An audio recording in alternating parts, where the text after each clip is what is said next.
Mozambique, des violences marquent l'investiture du président Daniel Chapo. Le 15 janvier 2025, l'investiture de Daniel Chapo en tant que 5e président du Mozambique a été éclipsée par des centaines de partisans de l'opposition ont contesté les résultats des élections de décembre où Chapo a été proclamé vainqueur avec 65,17% des voix. Ce scrutin a été vivement critiqué pour des irrégularités présumées, ce qui a alimenté un climat de mécontentement généralisé. En réponse, les forces de sécurité ont été déployées en nombre pour disperser les protestataires, entraînant des affrontements violents. Les manifestants ont dénoncé ce qu'ils considèrent comme une fraude électorale massive et un manque de transparence. À quelques mètres de l'hôtel de ville où Chapo prêtait serment devant 2500 invités, les partisans de l'opposition se sont heurtés aux forces de l'ordre, renforçant les tensions politiques dans le pays. Daniel Francisco, un protestataire, explique les raisons de sa présence devant l'hôtel de ville.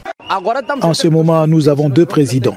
Nous n'accepterons pas le régime. Il y a un régime avec son propre président et il y a un président du peuple, Venancio Mondlane. Il y a aussi un président des armes. Comme vous le voyez ici, la police, les chiens, les gaz lacrymogènes pour chasser les gens d'ici.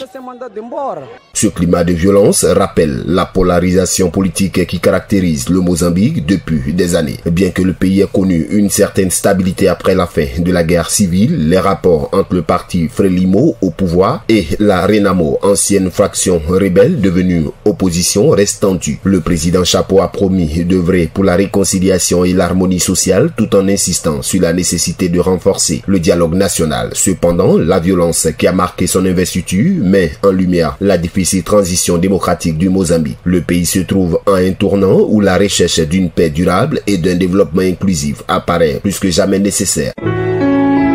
APRA, Agence Presse, Radio et Audio.